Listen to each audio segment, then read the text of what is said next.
Well, the truth is, you can make shift work work or an office schedule work for you in your life and in your career. Either can lead to great financial benefit for you and your family and fulfilling clinical work that you feel great about doing. Welcome to The PA is In, the show created by PAs for PAs, where codependency with your supervising physician is a thing of the past, optimal team practice is the future, and physician associate has taken the place of physician assistant as the professional title of choice. I'm Tracy Bingaman, and I'm obsessed with redefining what success as a PA looks like and what it feels like. Here you'll find the mindset shifts, systems, and processes I use to escape healthcare burnout and integrate my work into my life. Work-life balance is a myth, and an integrated life where you thrive professionally, not a balancing act, is the goal here. My mission is to help you to grow into a unicorn PA who loves their job, has abundant energy, time to spare, and work-optional financial freedom. The PA is in. If you only take one sheet of paper to your next negotiation, let it be the PA Pay One Sheet. It's a tool designed to walk you through setting up the ideal outcomes, assessing the situation you are negotiating in, and it even includes a reminder of which negotiation skills you can use. Stop what you are doing. Download the one sheet, print it out, fill it out, and literally bring it to the table with you when you are negotiating next. It's designed specifically to work in healthcare settings wherever you are. You can use the PA One Sheet to get the best deal, the biggest raise, and to help your confidence walking into your next negotiation. Head to www.tracybingaman.com/one, that's ONE, to download your free copy of the PA Pay One Sheet and start prepping for your next negotiation today.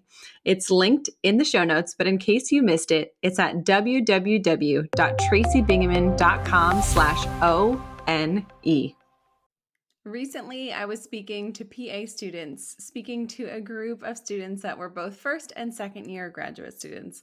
Some of them were about to graduate and enter the world as fully grown PAs, and some were about to step out of the classroom and into clinical rotations. Each student was thinking about what was next, whether heading out to roll up their sleeves for rotations or choosing their first job as a new graduate PA.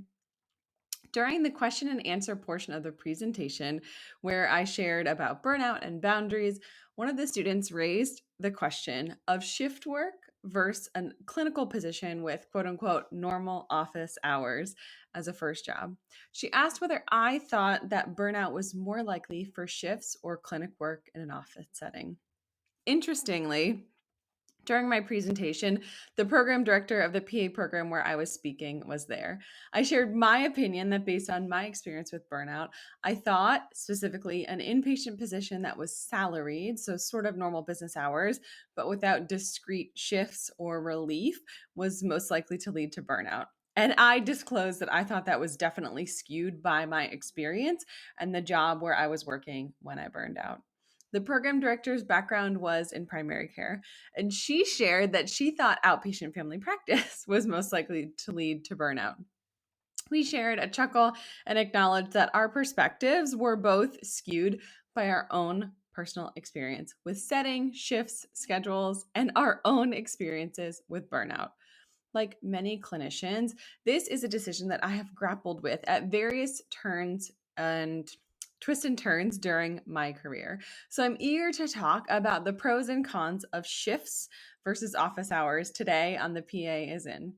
It has certainly sparked a healthy debate and conversation within that presentation with that program director and her students. So let's bring that debate into today's show.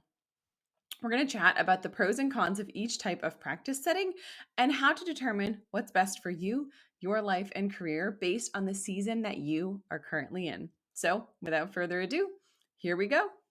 First, let's chat pros and cons. In my experience, I have worked outpatient only in the setting that I'm currently in. I've worked in a mix of in and outpatient and general surgery. I've worked in an inpatient only with a mix of OR and inpatient rounds working in urology. The one thing that I will say is I haven't had a full-time position that is exclusively shifts. I have had a per diem position where I worked 12s on the weekends, covering a surgical service when I was working to save money to cover my maternity leave way back in the day for my kiddo, who is now 8 currently. But still, I feel like I have enough experience and have been adjacent to people working shifts that I can help to shed some light on the pros and cons of shifts versus regular office hours. So they both have advantages and they both have disadvantages. So first, let's tackle shift work. The major advantage of shift work, even in high acuity settings, which often lend themselves to have shifts for scheduling, is that you can often leave work at work. Take an emergency room or a trauma service, for example. At the end of your shift, someone else comes on shift. That new person is covering. There is no pager, no call, oftentimes no phone calls. And once your charting is done for the day, you log off and you're off. You can, with appropriate boundaries and coping mechanisms, turn off your brain. Take a deep breath, not worry, and leave work at work. This often translates into the ability to decompress, rest, and recharge when you are quite literally off the clock. However, the biggest con of shift work can be the high acuity setting and the fact that there always seems to be shifts to pick up. Working in the ER, there is often a text chain asking for coverage for certain dates. So if you are trying to relax in your off time and those texts come in, it can interrupt your resting mojo and make you feel guilty and pressured into saying yes to something that you'd rather say no to and to give up your plans to go in to work. The other thing that can be seen as a con in the setting is the high acuity and sometimes strange middle or night shifts. Oftentimes, these positions have a night shift component, whether there's a person who normally covers nights or people float to nights, or sometimes the night shift person leaves and they have to go, you have to change your days to nights. Things that have shifts oftentimes have sort of off hours coverage that occasionally could fall to you. If that works for your schedule, great. If not, sometimes they're required anyway, or even if when you're hired, they aren't part of the requirement, things can shift. And the hospital never closes, obviously. So sometimes those things sort of crop up and need to be addressed. And sometimes that means day shifters pivot and cover night shifts. I think this requires a little bit more flexibility on the part of the employees. And it depends on the group, obviously. Now, office hours. The big advantage of working in an office with air quotes here, normal business hours, is that it is normal and consistent. But the air quotes are there because they don't always fall within normal business hours. The thing that's great about this is predictability. If you're set up to work in a clinic or an office and you have patients from 8:30 to 4:30 Monday through Thursday, it lends itself to a sense of predictability and consistency for your schedule.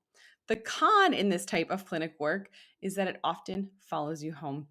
Due to your schedule and the restriction that comes with appointments at specifically scheduled times, is that you can get behind on charting. Over the years in healthcare, the charting demands and the electronic health records have increased this burden of documentation, leading itself to this syndrome of death by 1,000 clicks. The charting burden isn't exclusive to outpatient or office-based settings, but it does cause those with predetermined appointments and specific duration of appointment slots to be more likely to end up bringing work home in the evenings. Now, I do think this can be addressed with appropriate templates, with charting efficiency, and with making sure that you are not overscheduled in terms of patients per day based on your specialty, your setting, and your ability to take care of those patients.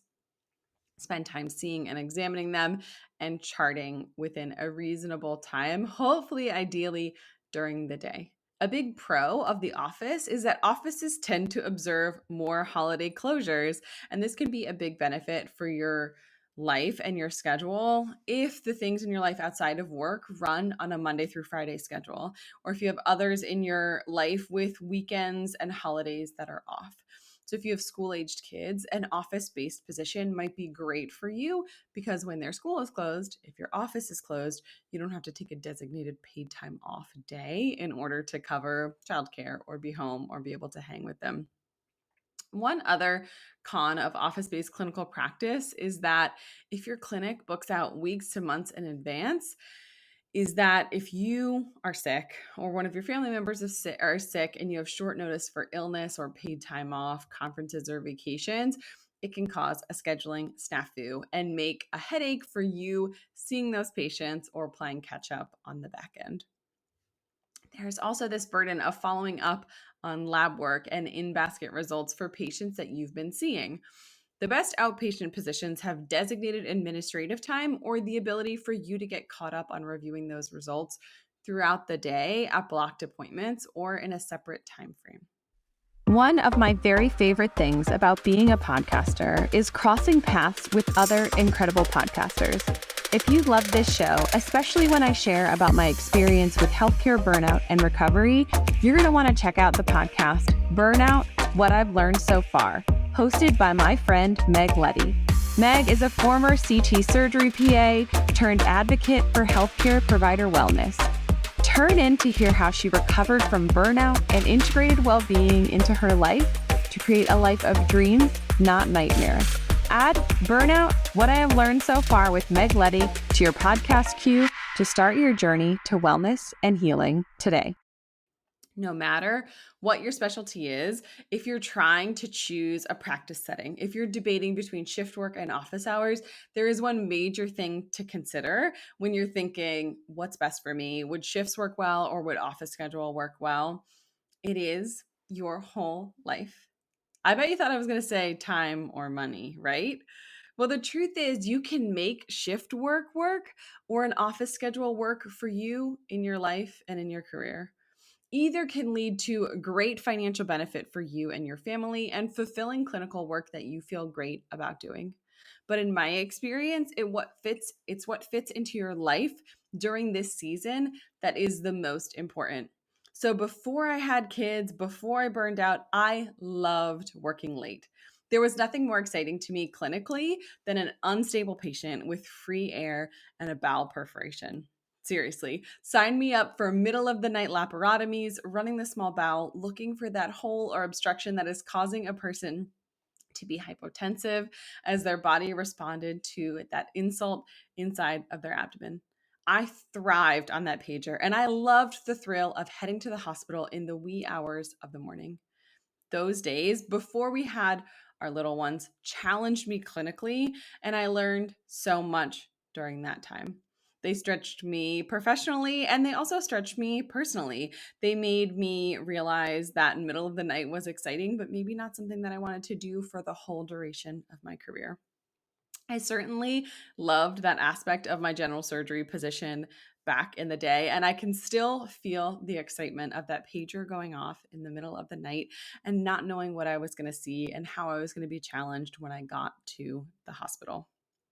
Now that I've settled into an office with regular office hours, I can see the benefits of a consistent schedule. When my kids have no school, our office is often closed for certain federal holidays.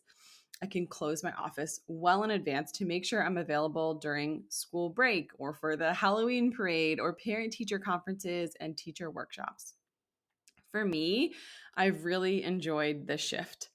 But I would note that I had about 6 months of decompression from my inpatient melee and hectic schedule to settle into consistency and the sort of normalcy of office hours and a clinic where I don't see acute visits and all of my patients are ambulatory and mobile and relatively healthy and seeing me elective in an outpatient setting. It is a totally different world, and I had to decompress from that adrenaline junkie in me to sort of settle into my current role in an office-based practice. It really, truly depends for you on what you need during the season of life that you are in. So, here are a couple of questions to get those wheels turning if you're still thinking, I'm not sure which is best. What does your schedule look like outside of work? How much time are you able to spend with those that you love in your life? Are you in a season where you have significant family and time demands outside of work? What are your career goals? What next move is going to help you move closer to those goals? So if you're still not sure, if you've heard all of this and you're thinking, Tracy, that sounds pretty cut and dry, but I'm still not sure what's next for me, here it comes. You can try both. What have you done in the past and how has it felt? If this will be your first position after graduation, think back to rotations. Which worked better for you, office or shifts? Which felt more natural and to work better with the rhythm of your life during school? Is what you were doing in school and the rhythm of your life in school going to translate to what you want your life to look like and feel like now that you've graduated? I can personally remember the ER, my emergency room rotation as a student. We had what I think is an atrocious schedule, which may be true for ER providers now, but it was terrible to me. We had swing shifts, we had days and nights and middle shifts with not days in between to like sleep and to reset and to go from days to nights. If there's something that you should know about me, it is that I love sleep. I am a much nicer person when I have had a great night of sleep. On this ER rotation, I was upside down. I didn't know if it was day or if it was night. I didn't know if I was coming or going. I was exhausted. And to be totally honest, it was one of my first rotations of P2 year, of my second clinical year. And I was absolutely overwhelmed by the fact that I was suddenly taking care of patients. I had no clinical gestalt. I had no idea who was sick as shit, who was septic. I couldn't tell you from looking at the doorway of a patient's room if they were really ill or if they were there for a refill of their psych meds and they didn't have a primary care provider. The ER rotation was the one rotation that I was so unbelievably exhausted. I can remember calling my mom sobbing from the driveway of this rental that I lived in PA school. I couldn't even get myself to go in the house. And I was crying and I was telling her, Mom, I don't think I can make it. I don't think I'm going to be a PA. I tried real hard. I gave it a good college try. I just don't think it's for me. It's been a good run. And my mom said, Trace, she actually probably said, kiddo, I think that you need to take a nap. Because she knew that if I got some sleep, that it would seem better in the morning or the evening or whatever time of day it was. And then I would be able to handle what was coming at me.